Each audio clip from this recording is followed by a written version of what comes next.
Hi, everybody. Welcome back to Albion Tonight. This is Brooke, and I'm with my friend Samantha. Hello. Thank you for having me. Of course, thank you for coming. She is amazing. She got me tea even for this episode, which is going to be about tea and tea culture. Before we get started, I just have a few announcements. The first is this is the first episode that I'm recording while the podcast is live. Last episode was recorded right before the first one posted. So just letting you know that this is the episode where if you're asking questions or stuff, it's going to be after this that you're going to start hearing back. And also because I want to apologize, in my first episodes, I say the word like a lot. I'm new to podcasting. It's my favorite filler. I have kind of a Valley Girl accent, I guess. No, I don't think it's a Valley Girl accent. Anyways, might not have bothered you if it's something that's common to you, but I was listening back and I was like, wow, that's kind of bothersome. So I'm going to try and be better about that for you guys. And Samantha, catch me if I start saying like a lot. Just tell me. Just tell me, guys. It's okay. I think it's silly too. We can make fun of me.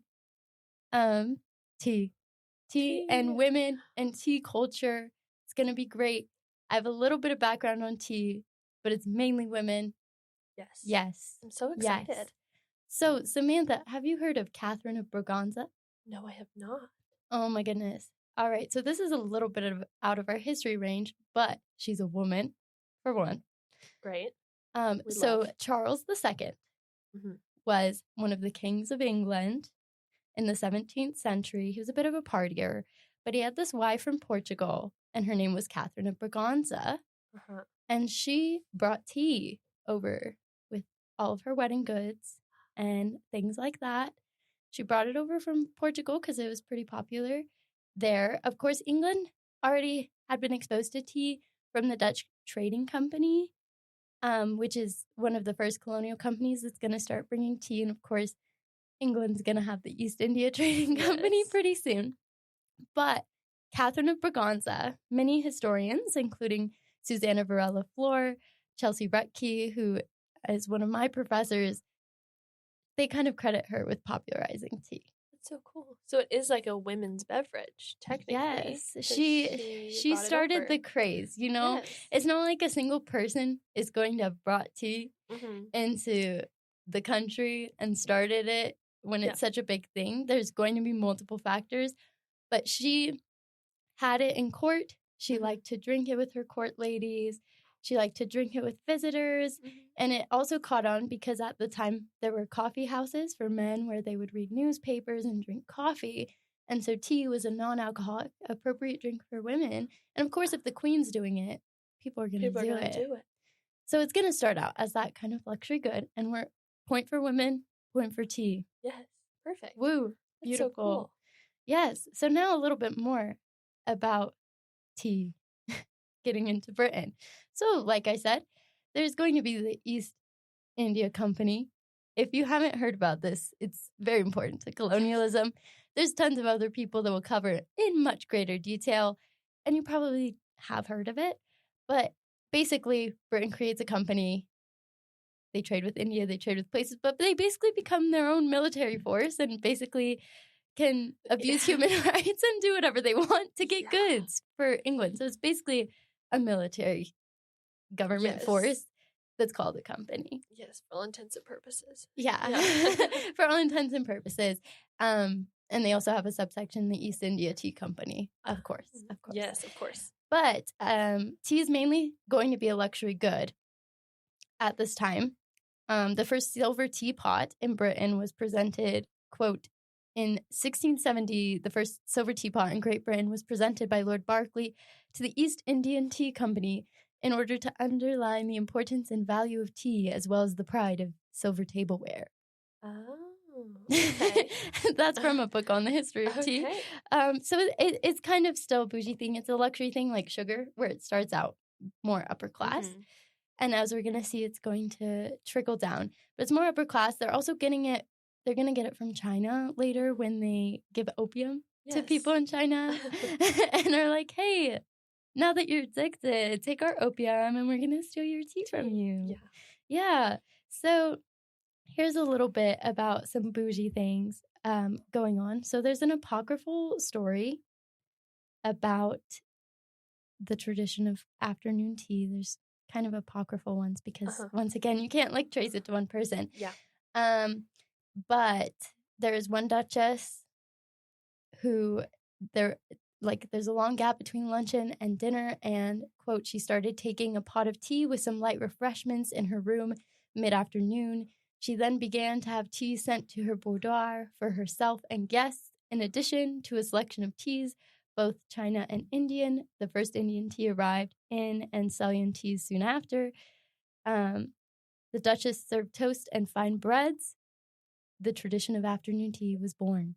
It's just a little snack. Yeah, just a little snack in between meals. She's having her India and China tea. I'll have the year for you on that at the sources, but kind of around the same time as Catherine of Braganza, a little bit later. Yeah. I think 1700s. So afternoon tea, really, a lot of people would argue traces very far back to these upper class traditions. And of course, different people get different credit, but people, of course, are like, that's not true. It wasn't them. It was them. And it's like, yeah, it was probably all of them, guys. Yeah. And then this is just an interesting fact. Also, it does have to do with women. Quote, in wealthy Victorian homes, children had their own special nursery teas, usually at 4 or 5 o'clock. There would be sandwiches, perhaps some boiled eggs with soldiers, which are fingers of bread and butter, and a variety of sweet things such as muffins, small cakes, buns, or biscuits, end quote. That's so interesting. I'm going to bring it back to France because for those of you who don't know, she loves France. I'm a French major. So in France, they also have like what they call a goûter, which is for children at like 4 to 5 o'clock. So it's like also that snack period. Oh my gosh. But theirs is like sweet. So it's the same. It's the same, but they don't have tea. So the kids don't have tea, but they have the same treats. It's a different treat. So what they'll do is they'll take a baguette and they'll put butter in it and a bar of chocolate and like a chocolate sandwich. Oh my gosh. It's like a Nutella sandwich. Yes, it really is. Yeah. That's something I had as a kid. Yeah, I just thought this was interesting because as it becomes a social expectation and a performative experience to enjoy the tea together, it becomes something that for wealthy people, they're even making sure that their children are doing, which I find really interesting. Yeah. And also you already see by that Victorian period, it's solidifying as a part of British identity that even if I can afford it, my kids are going to have their evening tea. Yeah. But then tea's going to become cheaper. Oh? Yeah. And I mean, this just happens slowly over time. There's not like, bang, it's cheaper. But one of the big things that happens is, remember those opium wars? Yes. Yeah. Well, China was kind of annoyed that they were making people addicted to drugs. And we're like, hey, that's wrong. So we're done. And so there were opium wars and they fought and they weren't able to trade with China very much anymore for the tea. Oh. But unluckily, well, I guess luckily for them, but I'm going to say unluckily because of colonialism, Britain was like, hey, India, we have a colony in India now. So those opium wars happened around the 1830s. And by this time, Britain has India as a colony. Yes. And so there's this part of India called Assam that grows primarily black tea as well as green tea. And there is a specific type of black tea that's still called Assam tea after this colony. Yeah. And so they just started taking it from their colony, which makes it way cheaper. Oh. Because colonialism makes everything cheaper for Britain. It's called taking advantage of people. Yay. So that means more people start drinking it, though. Oh, that's good. That's right. Yeah. Yeah. And so the middle class, of course, is going to be one of those things. Also kind of new in the 1830s. Because before the 1830s, you do start to have the development of the middle class, obviously. But before there's really like factories and industrialization, like if you go to where people mark like the Industrial Revolution, that's when you start to have like an official middle class. Because before that, there weren't as many positions in between working and royalty. So this middle class, of course, is going to have tons of traditions that are unique to them. Yes. Because Madeline mentioned this last episode, and it's kind of a fancy word, but Freud's narcissism of minor difference. The idea that minor differences are super important to establishing someone's position in society. So, of course, middle-class people, because they want to disassociate themselves from the working class and want to be more associated with the wealthy, are going to have elaborate tea drinking. Yeah, elaborate tea drinking practices. So here's just like a general quote from that History of Tea book by Helen Saberi. Quote, fashions change, and with the expansion of London in the early 19th century, the tea gardens closed down, end quote. So tea gardens were where people were enjoying it in public when it was more luxury at these tea gardens, where you could go look at flowers and drink tea. I love Let's bring that back. I know. I want to go to them. They had tons of pleasure gardens where there would be like tea and even lemonades and just people gathering and having fun. So that's also going to be associated with that upper class luxury tea that also women and ladies are enjoying. But now back to the middle class. Quote, tea drinking became confined to the home. Great social changes were also taking place. The main meal of dinner, previously taken in the middle of the afternoon, shifted to much later in the evening, sometimes as late or as early as 4 o'clock, and only a light lunch was taken midday. Anna Maria, the 7th Duchess of Bedford, is said to have experienced, quote, a sinking feeling in the middle of the afternoon. And that's also one of the people who was credited with the starting the afternoon tea as well. So, people getting credited. But also tea drinking becomes more and more a part of the home. Yes. And more a part of something that has to do with domesticity. Yeah. And thus women. Yeah, and the middle class too, because, I mean, the working class couldn't come home as often, right? So the fact that they could even drink tea in their homes in the middle of the day and take that break is like another separation of those classes in a way. Yeah, of the classes and the spheres of, because if you're working class, like a lot of working class women are going to be at work. Yeah. And they are not going to have this, quote, sinking feeling in the middle of the afternoon. Of course, they are going to have it, but it's not going to be as delicate. It's going to be called, I'm starving and I'm working in a factory. I'm going to go home and eat what I can. Yeah. Whereas these duchesses and these middle-class women, upper middle-class women are going to be able to be like, oh, I've been home all day and now it is time for me to take my little dainty tea. Yeah. And so you found a very useful source called A Necessary Luxury Tea in Victorian Britain. And this had a ton of great things about women and how the tea experience is this weird liminal space where women and men are interacting, but also about how tea becomes very symbolic of women's expectations in the cult of domesticity. Yeah. So one of the things is that one of the things that happens is that women are kind of expected to be the ones blending the tea. Tea bags sometimes are used, and then sometimes it's loose leaf, but either way, the woman is expected to be the one brewing the tea carefully and making it to people's tastes in the home, knowing what her husband likes, what her children like, what any other people who would be in the home would like. So knowing like how much sugar, how much cream, but also if she's brewing that tea, knowing what brew they like, how much of this, how much of that element they want is considered very important and part of being a good British woman and a good mother, because it kind of becomes like a microcosm of knowing your family, feeding your family, and nourishing your family with what has now become a very British drink, which is tea. Yeah, and also shows like your background, like your familial background in a way, where you taught how to make tea, where you taught how to serve others, and that respectability aspect also.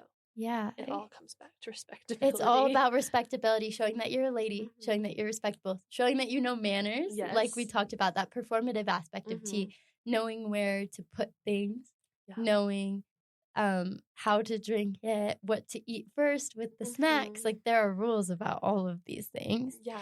And there were some quotes in that book where I can't remember what books they were from. You probably remember, but I think it was one of Oscar Wilde's books where he was like, the man became attracted to the woman while she was doing the tea service, where he realized, oh, she's actually like feminine and she knows her place in the home in a way. Yes, it becomes like a microcosm of her femininity and like her British femininity.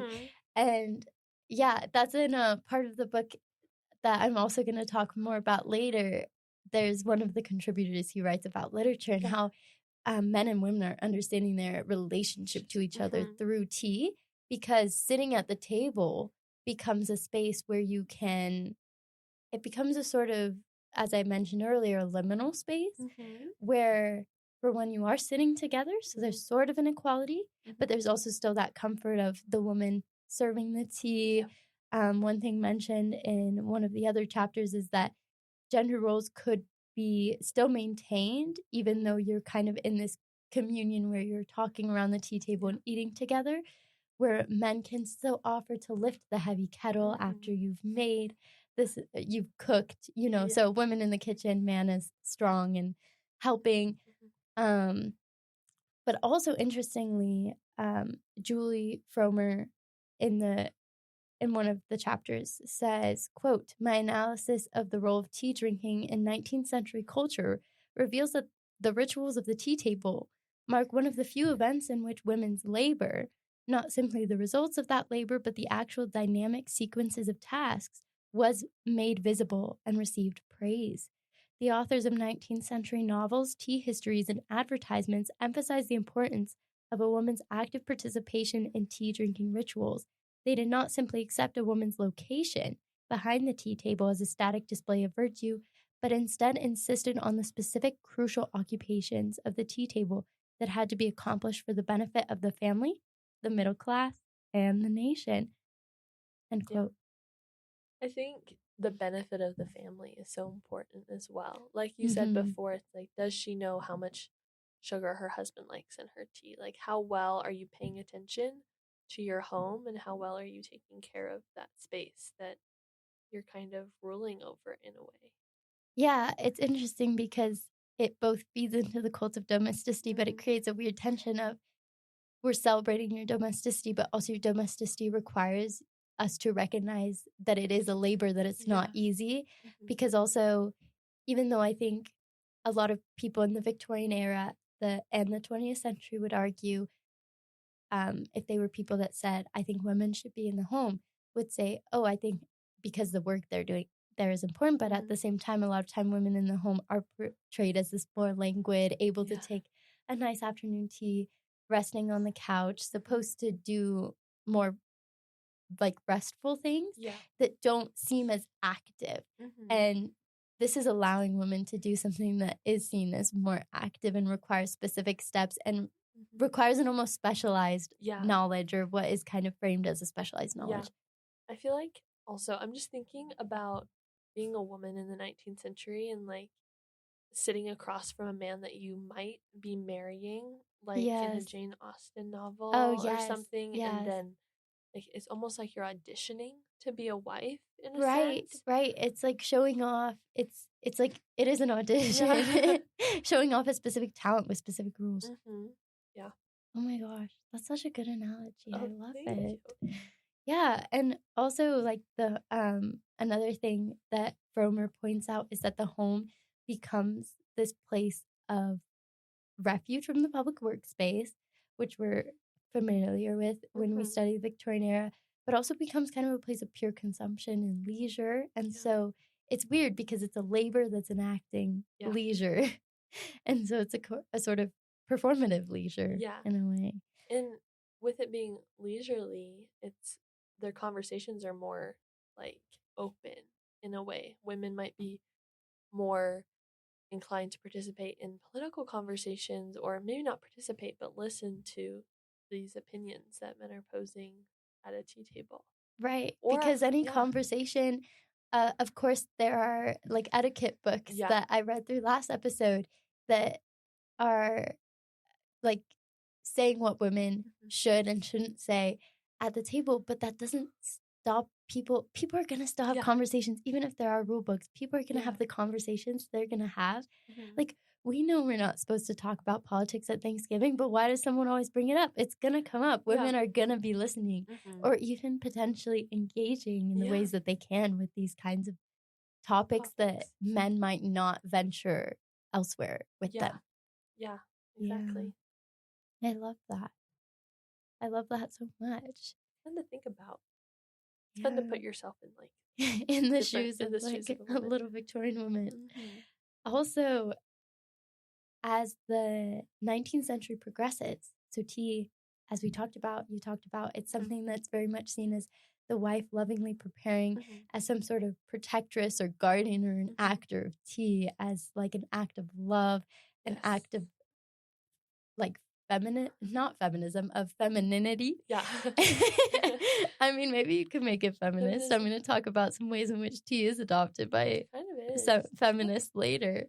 But it's going to start shifting from wives and people in the middle class homes to urns start to be created that are easier to make tea in for servants, and it starts to become like the downstairs job to bring the tea to the upstairs middle class people, and this actually creates a lot of anxiety. Really? Yeah, it creates a ton of anxiety because it's no longer the wives and the mothers making the tea. It's still women, it's still like female servants.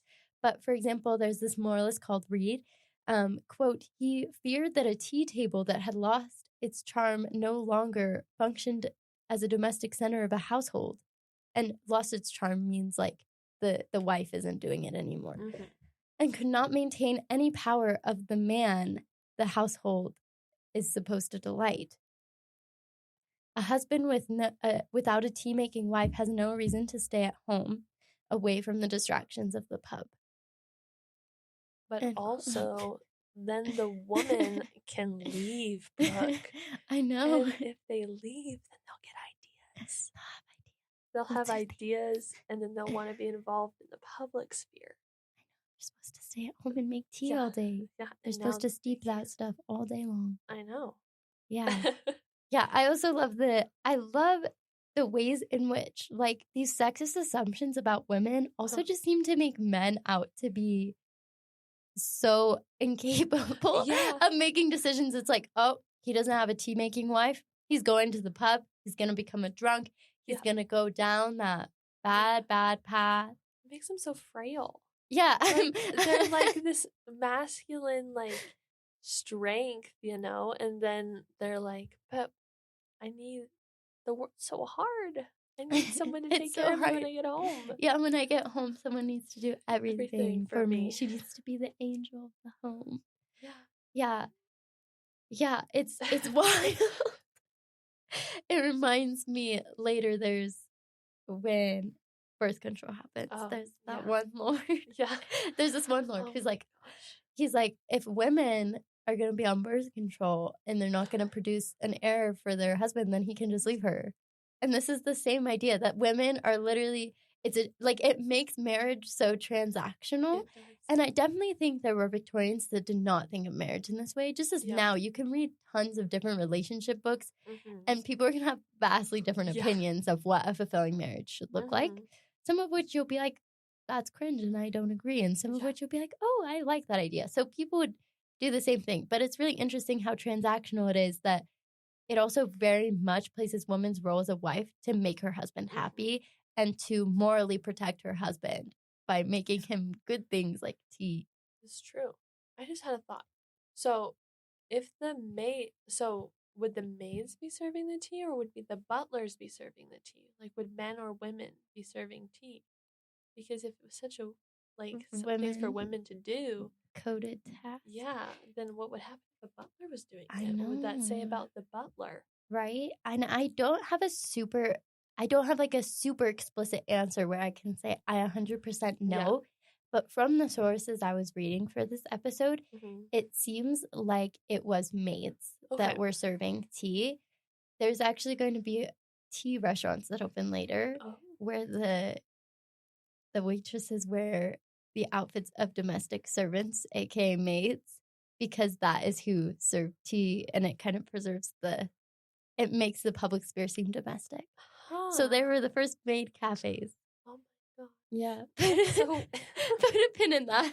Okay. But we'll come back to that. But I think it is maids. Yeah. Because I think it's so, as you can tell from some of these quotes and some of these ideas, that it seems like it's very much a woman's task thing. Because it kind of becomes that levels of you're preserving the health, the function, and also the like enactments of domesticity and of good home life for your family and thus like the nation. And I think that was very female coded in Britain at that time. Yeah, I was just thinking, if it was the butler, could it be like you taking his masculinity away in a way? You know? I wonder. I bet there's like a Victorian novel where a butler serves tea and you could like analyze it. It's a scandal. As like some sort of effeminizing or some sort of I don't know. Yeah, interesting. Messing with the space. I love that. Speaking of literature, there is that chapter you referenced where like Oscar Wilde is happening. And I don't have a super extensive discussion on it, but one of the things I want to talk about from my English major perspective and nerding out, eating in literature and tea in literature, I think are serving very similar functions. Okay. So for a lot of literary scholars, when people gather to eat around a table, it typically becomes a symbolic space of trust. It becomes a symbolic space of communion, much like in religion where you're making peace or starting over. That can also be a symbolic part of eating with someone.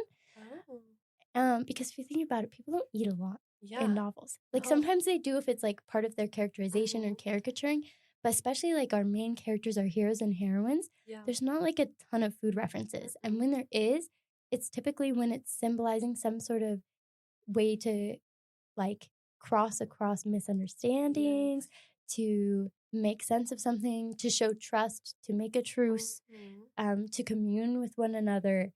And so in this chapter, the author discusses that there's just tons of tea making references, especially when these characters are trying to understand their relationships to women. True. So you already mentioned the Oscar Wilde one of like she's performing her femininity and it's like it's okay now. Like I can make peace with this and be with her because she's doing something womanly. And then I just have one of the quotes he used, which is from Charles Dickens because he's my favorite author.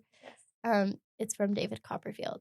And he's trying to grapple with his obsession, his newfound first love, Dora. And he says, quote, "If I may so express it, I was steeped in Dora. I was not merely head over heels in love with her, but I was saturated through and through." Aww. End quote. I know it's so romantic. So I want someone to be steeped in. I know. But it also shows, one, tea as just like a metaphor that people understand in Britain. But for two, a way of understanding women is through tea. And if you think about it, it is women serving these people their tea like every day, like their wives, their mothers. And so it makes sense that even the literary characters are understanding women through the enactment of tea. Yeah. And it almost feels like something they can't touch. Like men can't touch this, even though like, I don't know, because they're participating in it. Right. Like the way they talk about it. But they can't make it. No, they can't make it. And so the way they talk about it is kind of like this untouchable, sacred, feminine thing in a way. Yeah, like something that they don't fully understand either. Because as I mentioned earlier about like the mixing, the woman was like supposed to know the right ratios and kind of get them down by heart and have her own recipes for tea. And so it's kind of like, I don't fully understand it. And the same thing is he's very confused and puppy dog like in his love for Dora. And in the same way, he just feels steeped in this tea that he enjoys often, but doesn't fully understand. But also it's almost like he's overwhelmed with femininity that he doesn't know what to do with exactly. because he's been in this masculine mindset in this masculine world. And I mean, he even went to a boys' school before he met Dora. So you actually really do get that nice separation coming together. Yeah. And Victorians, the ways in which they're trying to understand that. And also ways in which they're trying to understand times that it's okay that men and women come together. Because there's also all of these ideas about things that are so separate that I often wonder how they, you know, of course, a lot of their discourse was about how men and women complement each other, but also in these times when men and women come together, how do you grapple with making sure the man doesn't seem too feminine or the woman seem too masculine? And so using these metaphors is one way that they're approaching that. Yeah. That's so interesting. Tea is a metaphor. Tea is a metaphor for women? Yes. So many women this episode. I'm so happy. I'm so happy. We love women. We love women. We love women. Yeah, and even though tea begins to become more served by servants, and also, as I mentioned later, when you get to like the turn of the century into the 20th century, into the 1900s, tea becomes back into the public sphere more. Like we'll have some cafes we'll talk about. But still, this idea of women as the protectresses of tea continues. There's a rationing video from World War II. And one of the things that the woman talks about, and of course it's her goal to know everything to do about rationing, is that she has to make sure to put the right amount of water with the right amount of tea, or her husband will use it all up before the week's rationing is out. That's right. I remember this. Yeah. Yeah, we had it in our class, but it just, reading the Victorian thing reminded me distinctly of that, and I went back and watched it, and she does specifically mention, like, needing to know how to mix her husband's tea, because if he mixes it himself, he'll mess it up. Yeah. Once again, I don't know why men are portrayed as so incapable to keep women. And this is why I say patriarchy hurts everyone, because I'm also like, the women are being kept stuck in home, so they can't go out and get ideas. Bad ideas. So they can't go out and get ideas. But then also it portrays men as like, oh, my dumb husband, he doesn't even know how to drink stuff without using up all the rations. Like, I'm like, guys, men are smarter than this, and women too. I know. And like, women as the protector is so interesting too, because like in that video, they are protecting, I mean, tea as like a way to sustain energy, right? Like it's caffeinated, so she's protecting his energy for the whole week by protecting their budget. So like, and it all goes back to tea. Yeah, and it all goes back to tea. I also, once again, just to say how solidified tea is, I know I've said this and I didn't pinpoint an exact time that it was solidified, but like, it's such a big deal in Britain by the 1940s that it's a necessary ration. Like, it's along with like eggs and bread and things you need to survive for the British. And I think the fact that she has to protect that too is very symbolic of she's protecting the nation and her family. It's really weird that women weren't allowed in the public sphere for so long, but they're very often used as symbols of nation or as the protectors of nation. And this is also why I think that keeping women in domesticity lasted so long, because there was a way in which people really did understand it as being essential to society. So it wasn't necessarily, all of the people who supported it didn't necessarily think women weren't important. It was just a very different framing than what we have today, with more knowledge of women needing more options. That it's just a very different way of looking at it. But yeah, there's one scholar who said that, and once again, I'll have to put his name at the end of the episode because it's escaping me, and I didn't write it down because I didn't think I was going to mention it. It just popped in my head. But he's a theorist, and he says that women are often the flags of the nation. Like, women are like flags where they become symbolic, but not necessarily always super active or allowed in that explicit aspect of nation building. Yet women are always called upon, like when people have wars and stuff, they're always like, it's to protect our women and children. Like, they become the symbols of the nation. And even with the tea, it's like, it's to make good tea, to make a good country. So I think it's really interesting that they're so confined, yet they're considered by most people the most essential. Yeah. And I mean, even, I know that the when she was alive, the queen still did like afternoon teas. Yeah. So like protecting that tradition as also like while also protecting the nation is so interesting, and like keeping it alive. And I went to England during the coronation, and there was So like nice. there was like commemoration teapots and Oh tea my sets gosh, yes, I saw everywhere. those. I wasn't there, but I No, saw them yeah. online. So like the preserving, like tea is still the nation, and like it's a way to the commemorate the queen. crown and now the king. But yeah, I miss the queen. I do too. Go queens, women. I love Lizzie. I love Lizzie. Listen, I know she was part of colonialism too, but she still has a place in my heart. Yeah. I feel like we grew up around like yeah, always Queen she Lizzie. was the queen my whole life. Yeah, I know. And I'm not American. Even British, but it's like I don't know. It's weird. I know. There's an emptiness. It's so sad. I didn't know we were going to talk about the queen, but seriously, I think when people think of the queen, especially in America, they think of tea. Like my image of her is like having tea with her corgis. Yes. Like, and I think that's very intentional. No, it is. Yeah. As well. But even in an era where we're sort of post women confined to the domestic sphere, we still tend to portray women that way as well. Yeah. And now, do you want to get scandalous? Do you want to get a little bit scandalous? I love scandal. My goodness. Okay, this is my favorite part. So this is going to affect both middle class and working class women. Okay. But we're mainly going to see middle class women because once again, the working class women are always at work because capitalism is forcing them to be in the factories at low wage and get paid less than their husbands. And I'm over it.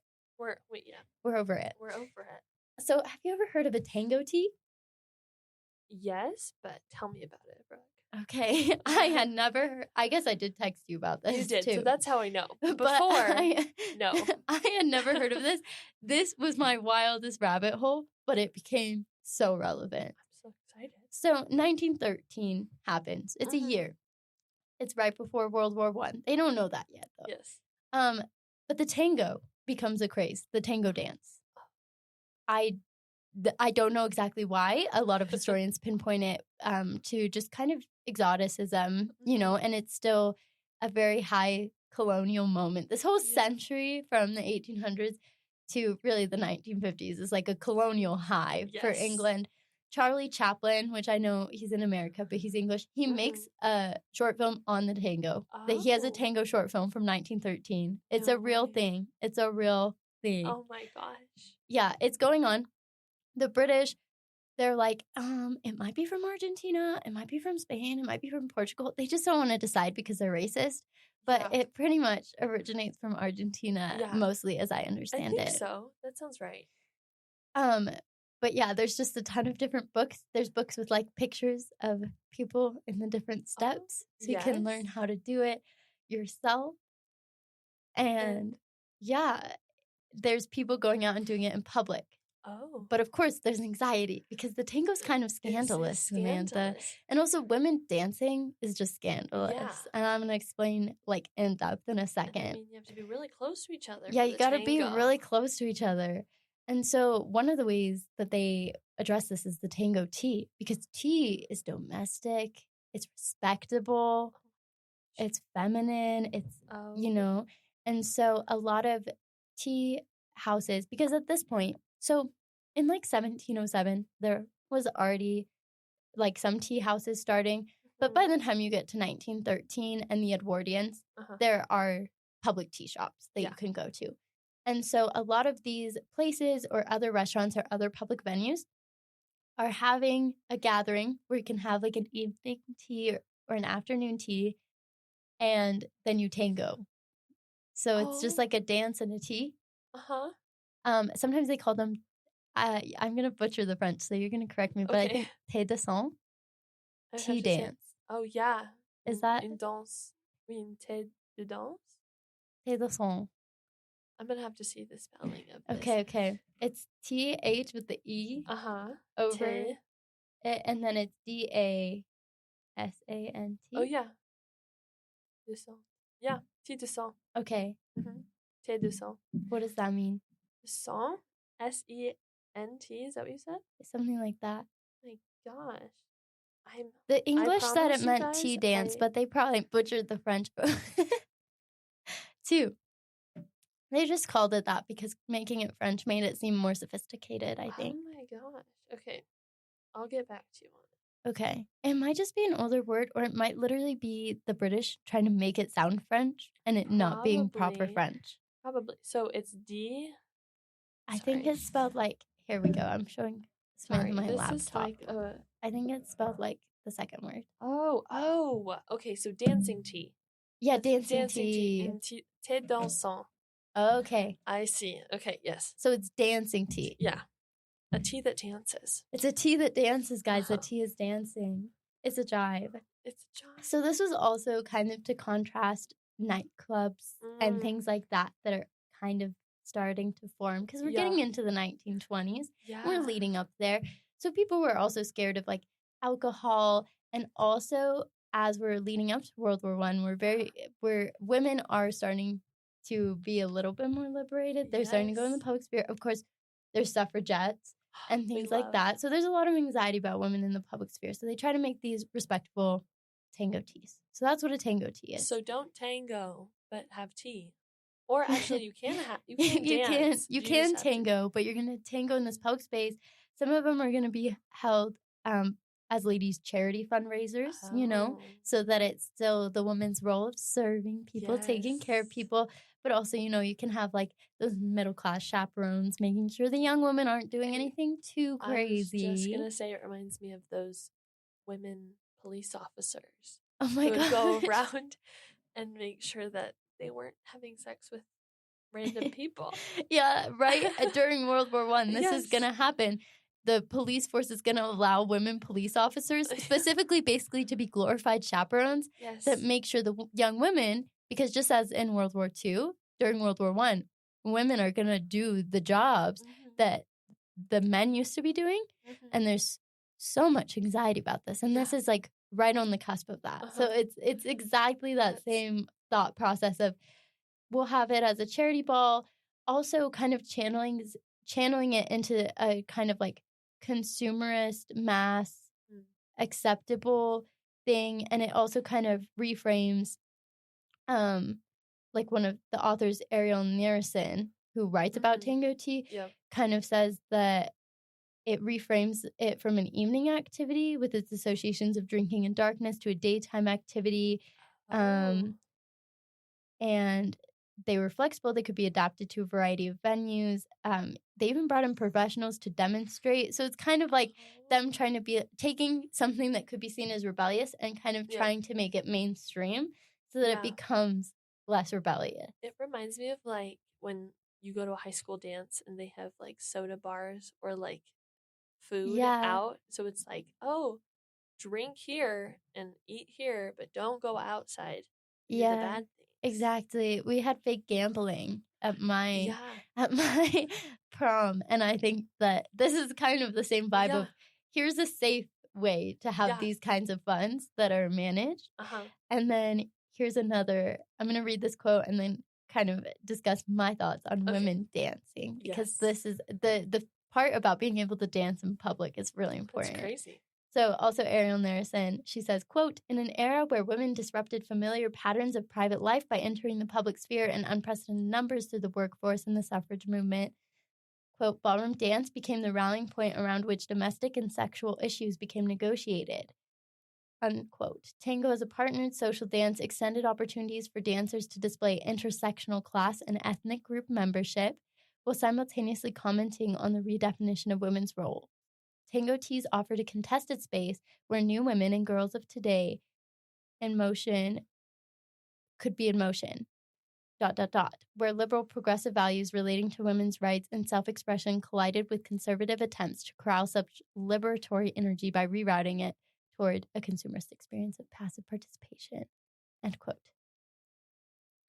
Yeah. That's so good. I know. I was so good that I like, I know I read a lot of quotes, but sometimes because I feel like they put it in a nice way and then we can kind of extend, but people have a good base. But I wanted to touch on the fact that women dancing in public is a way in which women are now able to show desire, to be comfortable moving their bodies. Yeah. And I think sometimes when people think of us saying things like red lipstick or tango tees are a way of women to express their burgeoning sexuality, like they think that we're saying that women have to be overtly sexual, but it's not even saying that this has to be super sexualized.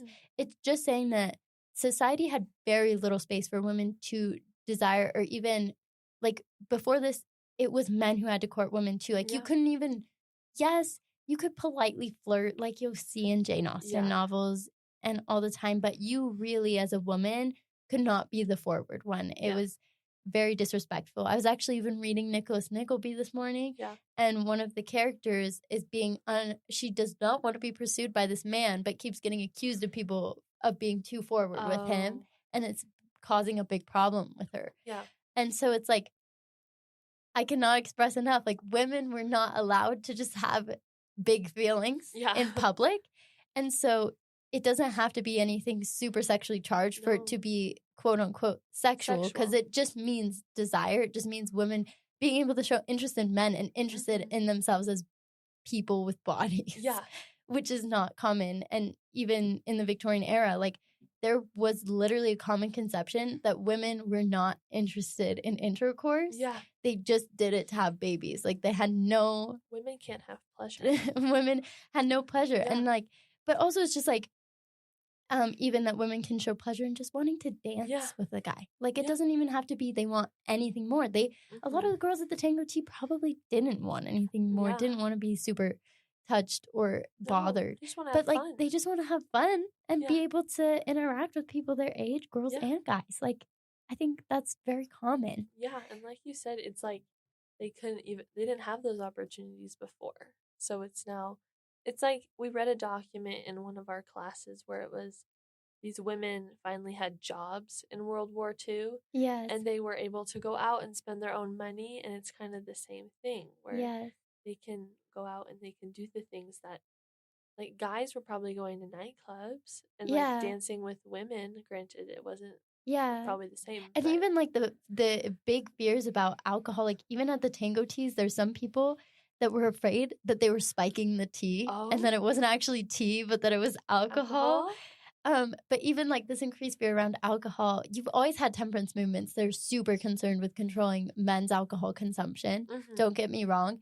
But I definitely think the increased fear of alcohol is that there's women at the events, because it was okay for men sometimes to have like a little drink, or even Samantha does a lot of scholarship on prostitution, specifically in France. And I'm just bringing this up to kind of say, like, guys, there was a huge double standard. Guys, like prostitutes, were considered a necessary social like evil, because it was thought that guys couldn't control it. But all of a sudden, women are going out in tango dresses and having a little bit of tea, and everybody's freaking out. Yeah.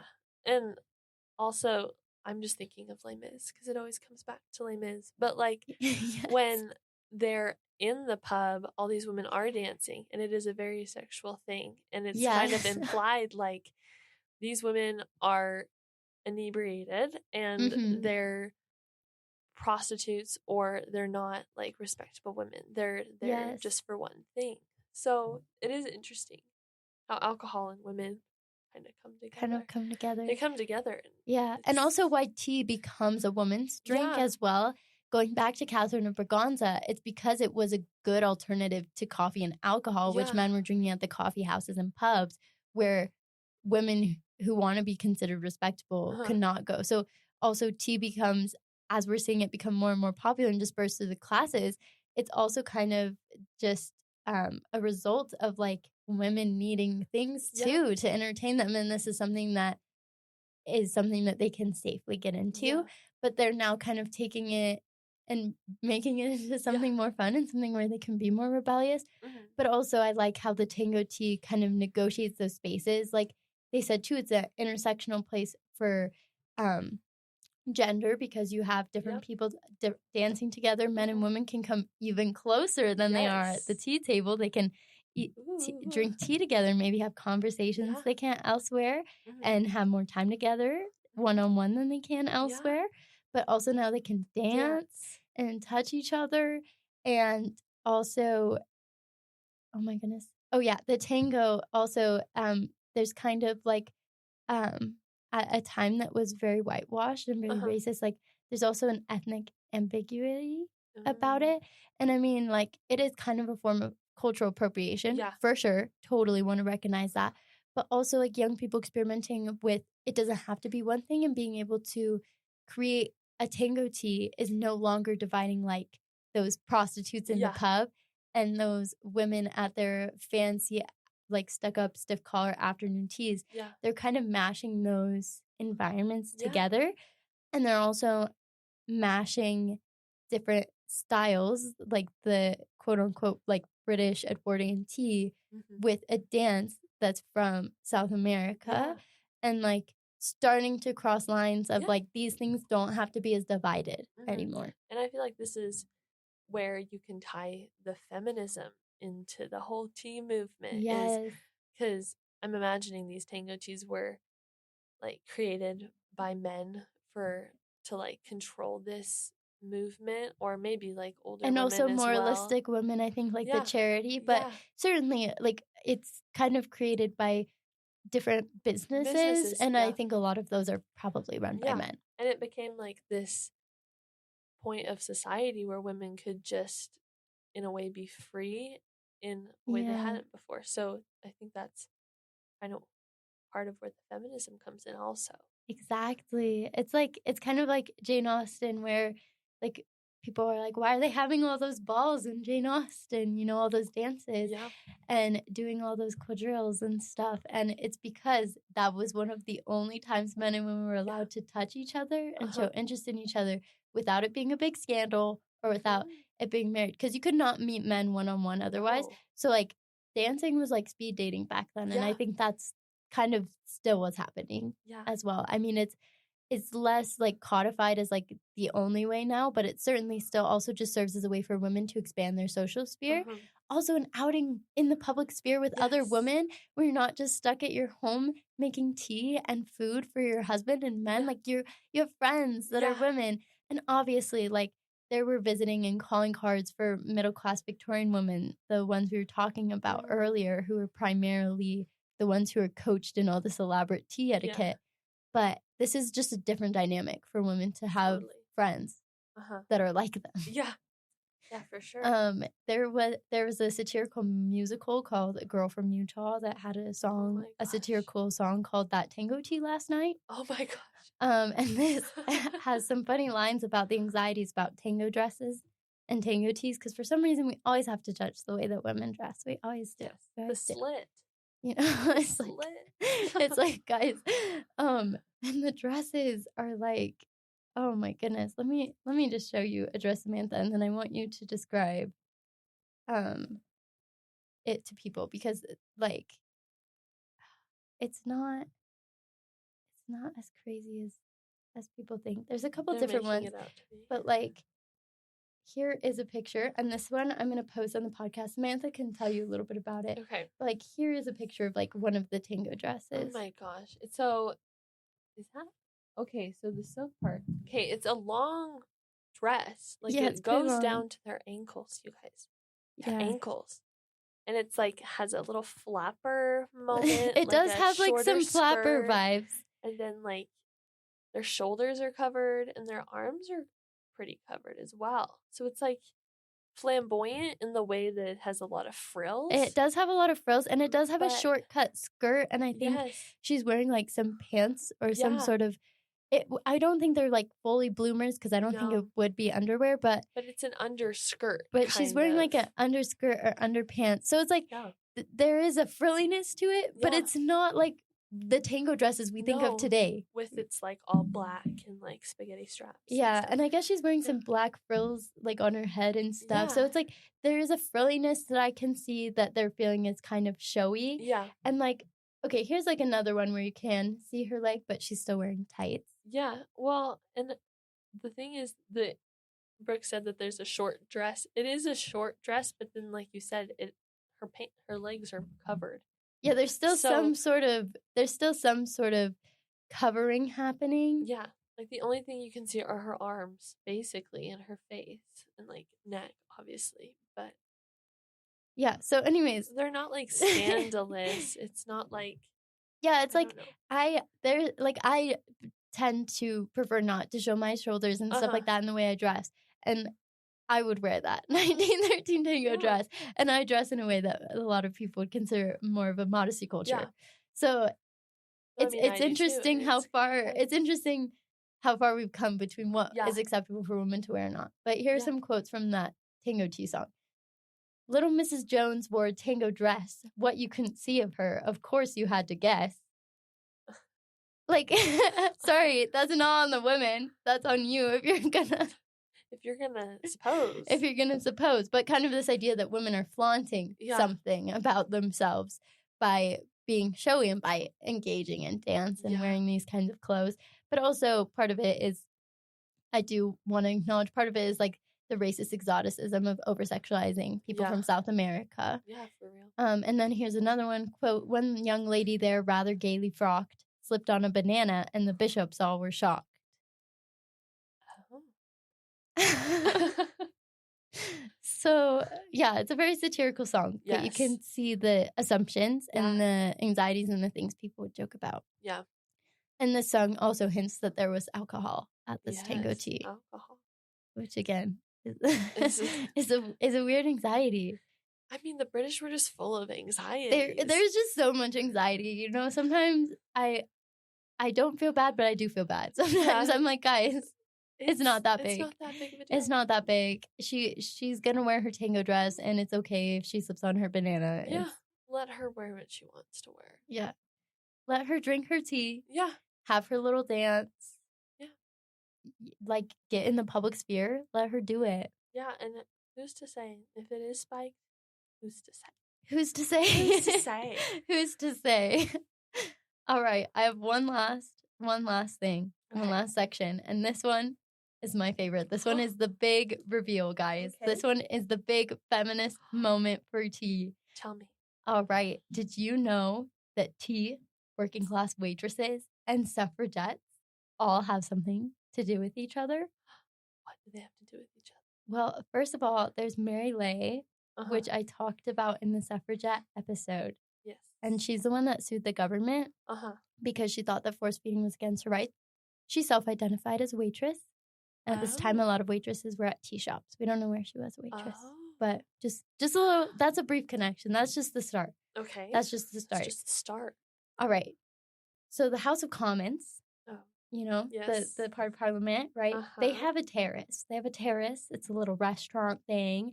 And until 1896, there were just some waiters that served the parliamentarians whatever they wanted. I don't know, food, things, tea, strawberries. And in 1896, they were replaced by waitresses. Working class women. Politics. And women right outside the House of Parliament. Oh my God. That's crazy. They're kind of in this space. But also, a lot of people, I just want to disprove this myth. A lot of people are like 1940, World War II, women in the workforce.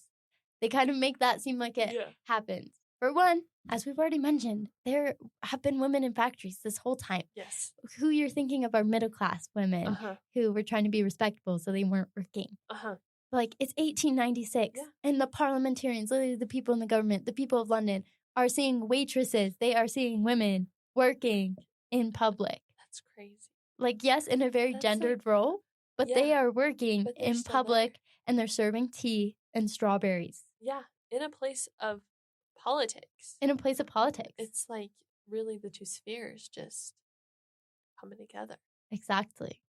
And so Venn diagram. There's a source on this, on these suffragette waitresses.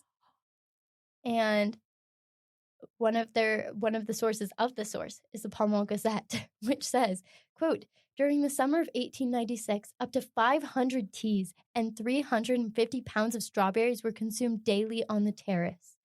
Under the old system with male waiters, such a result would have been impossible. The employment of girls has enabled the manager to double the refreshments. End quote. So apparently they were a lot more successful than the waiters, for Yeah. one, point for women. Yeah. But also gender assumptions that girls are just better at serving men Yeah. food. Yeah. I was also thinking, I think it's also like the sexual aspect as well. Kind of like there's women there. So let's go see the women. Yeah. Who are our waitresses.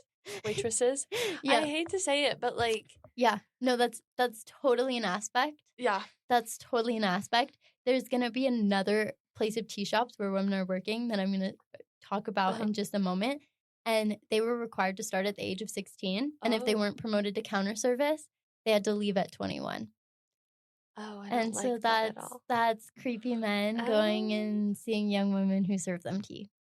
It's 100% part of it. You're not wrong. Okay. We don't want to think that way. We really don't. We want to believe the best in people. But as women ourselves, it makes us uncomfy. It makes us uncomfy. But also, there were some suffragettes who pretended to be waitresses during one of the runs on the House of Parliament. And they did get caught, but they were able to make it through the gates because they dressed like the waitresses at the terrace. Gosh. And so then there was all this anxiety at the House of Commons that all the terrace waitresses were suffragettes.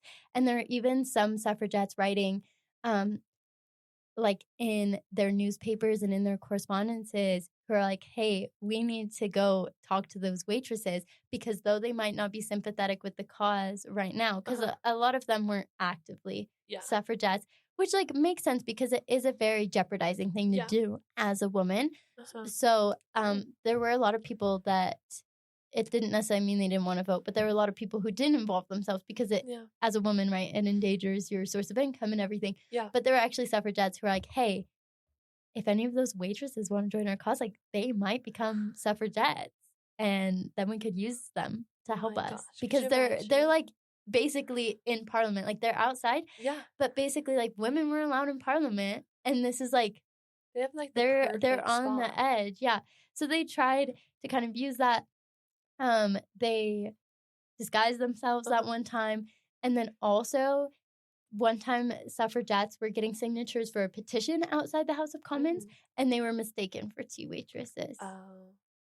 Which is both sexist, but also it shows the anxieties. Yeah. And tea waitresses, they're having power. They're sparking the fear, which is both like sad that people were so afraid of this, but also good for them on like, you know, they kept them guessing. Now they were like, wait, should we like still have waitresses on the terrace?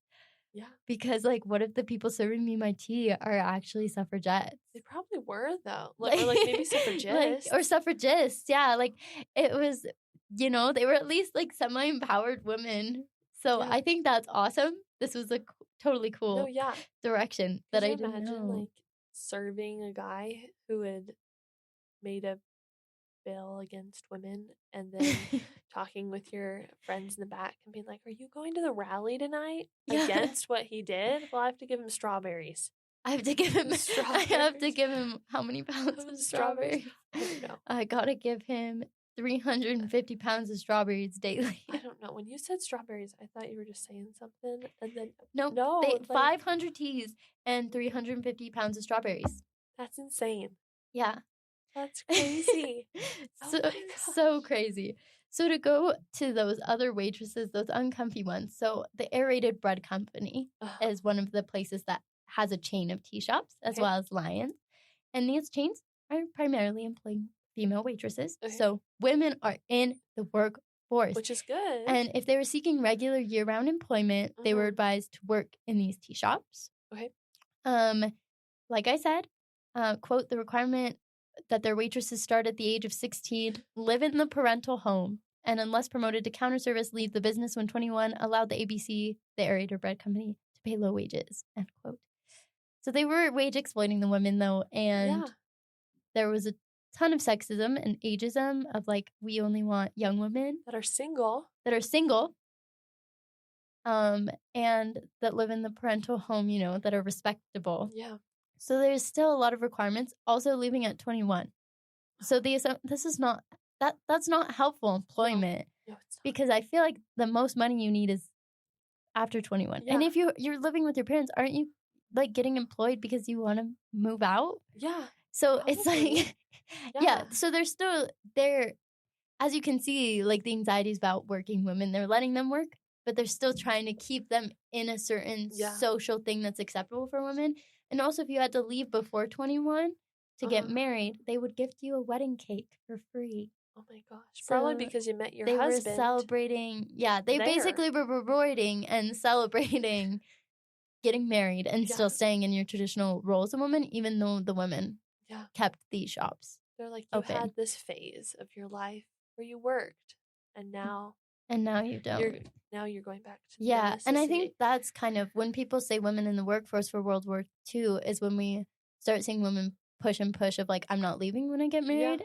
But even before this, there were women that, like in one of my history classes, we discussed there were women who actually would go by their maiden name and wouldn't wear their wedding ring to work because places didn't want to hire married women for the same reasons as the aerator bread company of like letting men be the breadwinners and like being like, oh, woman, you can work while you're young and pretty, but like you got to get married eventually. So women were trying to circumvent this by pretending to still be single before World War II and even sometimes after.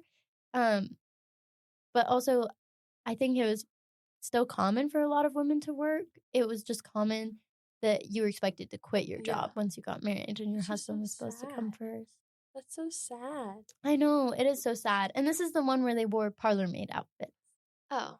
So it's a maid cafe of 16 to 21 years old. Oh, gosh. It's so bad. Worse. There's layers but to also, once again, like, oh, our company depends on women. These are women in the public sphere in the workforce. But don't worry, they're still dressed like the women that serve you in your home. So it's still like a home space. But also, they still live at home and they're going to get married. And we're going to gift them a wedding cake. Yeah. Don't worry. We're upholding the nation. Yeah, we're upholding the society. Spheres, yeah. And then here is a banger though. There are these women at a Cabins restaurant chain, which I believe served more than just tea, but also tea. And they have one of the most successful strikes ever. Let me tell you about it. All right. I'm ready. This is, imagine it's 1908, okay? It's April 4th, Saturday, April 4th, 1908, okay? You're getting out of the West End, okay? You got into the matinee show, and you're going into the restaurant, the Cabins restaurant, all right? So, quote, at Piccadilly Circus, all the waitresses stopped working to inform their new manager, Mr. Frankenberg, that unless he reinstated a dismissed coworker, they would immediately walk out. With 500 hungry and thirsty customers waiting to be served, Frankenberg capitulated, scribbling his agreement in pencil on the back of a paper bag taken from the counter, end quote. So in like 5 minutes, they made this man... Power numbers. Yeah. Yeah. So women being in the workforce, even though they were under these conditions, these tea waitresses and waitresses were using their friendships and their relationships with their coworkers on the terrace, maybe for suffrage purposes or just for self-empowerment, and here to band together against the establishment and help their coworker get hired, so who I'm assuming is also a waitress. Yeah, that's so sweet. So they made sure, they waited until it was busy. It was a rush. They knew that they were needed. Yeah. And I love seeing women take advantage of knowing that society relies on them because society has all this rhetoric about relying on women, but then discounts women. Yeah. But then women can take advantage because ultimately they did rely on them. They did. If they walked out, those customers are not getting served. No. Sometimes I doubt if the owners even knew how to do the cooking because it was just such a gendered expectation that a lot of families only taught women how to cook and men didn't know how. Yeah. So that is one of my favorite stories. I love women coming together in community. Those are like my favorite stories. Yeah. And that's why women going into the public sphere and out of serving and their tea and brewing it in the kettle at home is important. Yeah. Not that there's anything wrong. Like, women in the home take care of people. No. They raise amazing children. Like, I love wives and mothers. We love them. And we want women to have the possibility to have the community that they need to choose not to serve tea if they don't want to, or to serve tea and strawberries if they do want to. Yeah. And to go out to tango teas with their friends. And to go out to tango teas. I have one last thing about this story. Okay.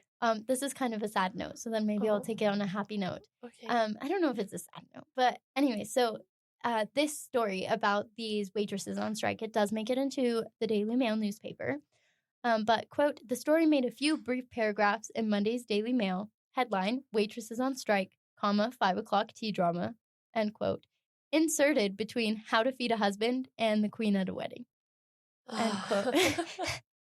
And so you can still see people's anxieties finding a way to make literally this really awesome, like, upheaving society, because it's women, it's young women making a male business owner, like, humiliated and have to sign a paper bag. Yeah.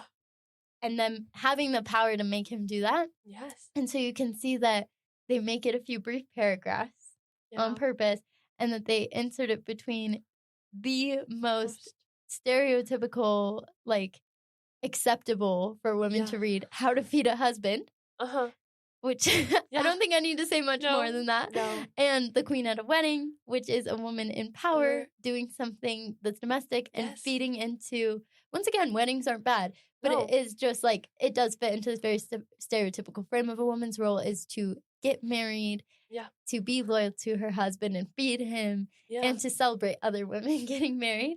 When I'm like, no, we also want to celebrate women doing the things. So you can see the back and forth. I just like to show the back and forth, even though it is back and forth. I know it's sad. Well, yeah, but it was like, especially because it was sandwiched between the two. Yeah, like, here's like what it's you purposely should be doing, framed. Or here's what they're doing. Like kind of an exception with both an introduction. Yeah. It's like when you give someone feedback on their paper and you give them a compliment and then a negative and then a compliment. Yes. It's kind of trying to do the same thing where they kind of are supposed to only remember the compliments. Like the newspaper's kind of trying to be like, here's what's supposed to happen. This is just a small exception. Here's what's supposed to happen. Yeah, and they're ending with the queen. So which is ultimately who you're supposed to remember and venerate. But, I mean, it still made it into this historical article, and it's not forgotten, though. It's not forgotten women who went on strike at the Cabins restaurant in Piccadilly Circus. Yeah. And they could have not done that, too. Yeah. They could have been like, let's not talk about that, because that makes us look bad. Yeah, but they did it. All of them. And they got their coworker rehired. Yay. Why did she get fired? I don't know why she got fired. They don't have the context because, once again, most of the information comes from the few brief paragraphs. Yeah. But I would assume that, well, I don't want to say, like, I don't know. It could have been a legitimate reason. Yeah. But also, like, I'd like to imagine, guys, this is a little bit of fabulation, don't take it, but I'd like to imagine that she probably got fired for some sort of sexist reason. Yeah. And so that they were also kind of fighting against that. Maybe because she wasn't 21 anymore. Or she was about to turn 21. Or she was married. Yeah. Yeah, who knows? I'd like to think it was one of that, but maybe it was because she spilled tea on someone. But even then, stand up for your homegirl. Yeah, exactly. And I mean, they're clearly like, well, that wasn't a good enough reason. Yeah, so. Clearly. And all of them gathered together and did it. And it's just a perfect moment. I've been to the West End and it gets so busy over there. It's like, I love the West End. I know, I love it so much. But you really got him. Like, there's nothing he can do. No, it's so and busy. That's so smart. That's so smart. Yeah, it's so busy. Well, and people probably want their high tea. Yeah. They want their lunch. People are hungry at the lunch rush. Yeah. I've worked lunch rush at restaurants before. People want it. Yeah. They want it now. Yeah. So it's just brilliant. But yeah, this continues. I have one ad that I'll discuss for you guys. Oh. And I'll also put the link to it. It's kind of beans on toast style, although I don't have as many ads. But that one I end with some ads. But there's one from 1979 to 1980. And let me see what kind of tea it's for. But basically, there is just like babies crying in the background. And oh my gosh, I don't even know what brand it is. I think it's just for tea. I'm looking it up. I'm looking at it. There's no brand. It's just tea. tea advertisement for tea, the best drink of the day. It's just British propaganda. It really is rough. I really thought there was a company. I can't find the company, guys. It's just tea propaganda. It's tea propaganda for the nation. And women propaganda. But yeah, so there's like kids being loud, like running around, shouting at each other, and babies crying. And it's just the mom's feminine hand just slowly pouring the tea, and the kids slowly quiet down as she pours the tea. And she even pours it into a sippy cup. Oh. So it's like babies can have it's the like tea. the mom's feeding the babies, she's feeding the kids, she's taking care of her family. She's calming down the household. Tea is calming down the household. She's being the angel of the household. She's bringing peace. So even all the way to 1979 to 1980, that idea that we saw way back in that book about middle-class women is literally it's still around. That's crazy. Yeah. I forgot the year you said. That's crazy. It's 1979 to 1980 is when the commercial was aired. Was like between those 2 years. Oh my god. Oh, working class. A little bit more. I have a little bit more. Okay. Sorry, I forgot I had this part. Guys, it's gonna be so good. It's gonna be so good. Okay, we talked about waitresses. Yes. And now I just wanna own the working class and talk about the ways in which they were wronged. Okay. I'm ready. So first of all, because of the high cost of tea, there was a lot of adulteration of tea, especially for people who are poor, like middle class and working class people. Mm-hmm. Working class people got so much adulterated food. It's so bad. So here's an example. Quote, very often what was sold as tea was not tea at all, but elder leaves, ash leaves, or most often slough leaves, boiled, baked, curled, dried, and colored until they resembled the best China green tea, boiled with verdigris, which is copper acetate, and when dry, painted with a toxic mixture of Dutch pink dye and more verdigris, the tea became poisonous. The same leaves were also converted into black tea in much the same way, except they were colored with logwood, a dye from the West Indies.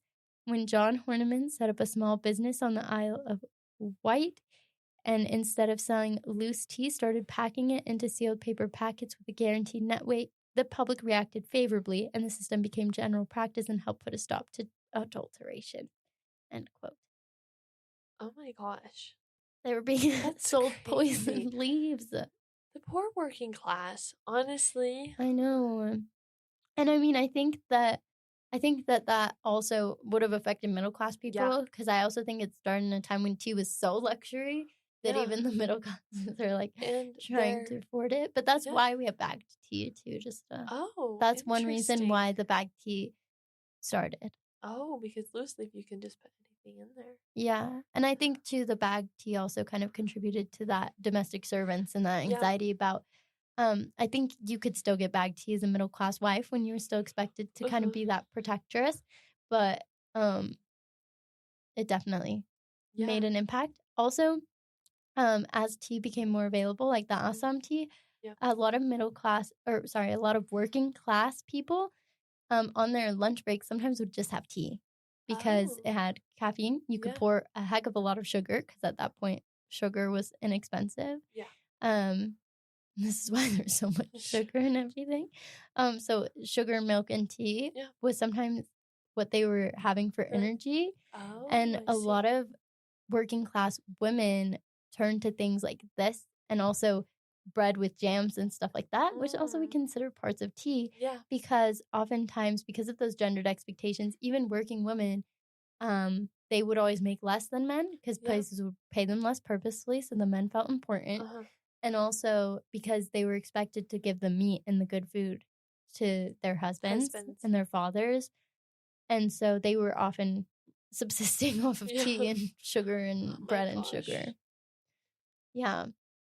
And then here's just another quote.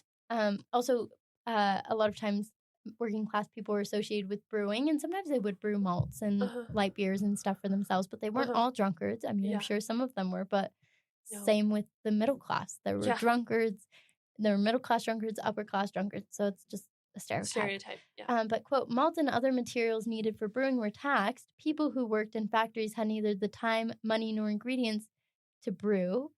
And so they would usually just drink small beers at the pub, which are just like low alcoholic beers. The English poor turned to tea, often heavily sweetened tea, incurring the wrath of those who saw tea drinking as a waste of money or an aping of their social betters. Diets at this time were so impoverished, however, that hot tea might have been the only thing people were quote-unquote cooking. Accompanied by cheap bread, these drinks were brewed from the cheapest and most adulterated teas on the market, or, especially in the country, infusions of mint, sage, chamomile, blackcurrant leaf, sassafras root, ginger, or other herbs or spices.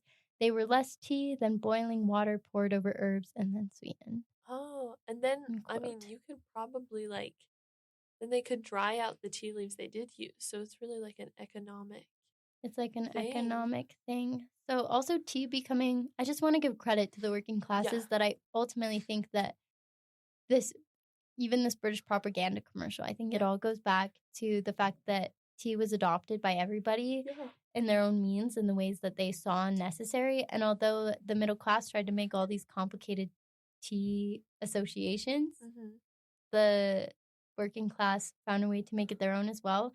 And because everyone could make it their own, it became important. Yeah. So that's that episode. Next time we'll actually be going off from that last quote I read into the history of soft drinks and sugar-sweetened liquids. Oh, so fun. Yeah, so that's going to be next episode. Thank you all for joining us. Thank you, Samantha, for your patience and for listening. It was so fun. Yeah, I had so much fun. Please email me if you have any questions at albiontonight@gmail.com, albiontonight@gmail.com. Check out my Patreon, my YouTube, my website. Please subscribe if you like this podcast. It helps me know what engagement I'm getting. I'm trying to get a good idea of who's listening, who's liking it. So the engagement means a ton to me. And just share it with your friends and family and tune in next time if you're interested. So go have a cup of tea or something. Thank you. Bye.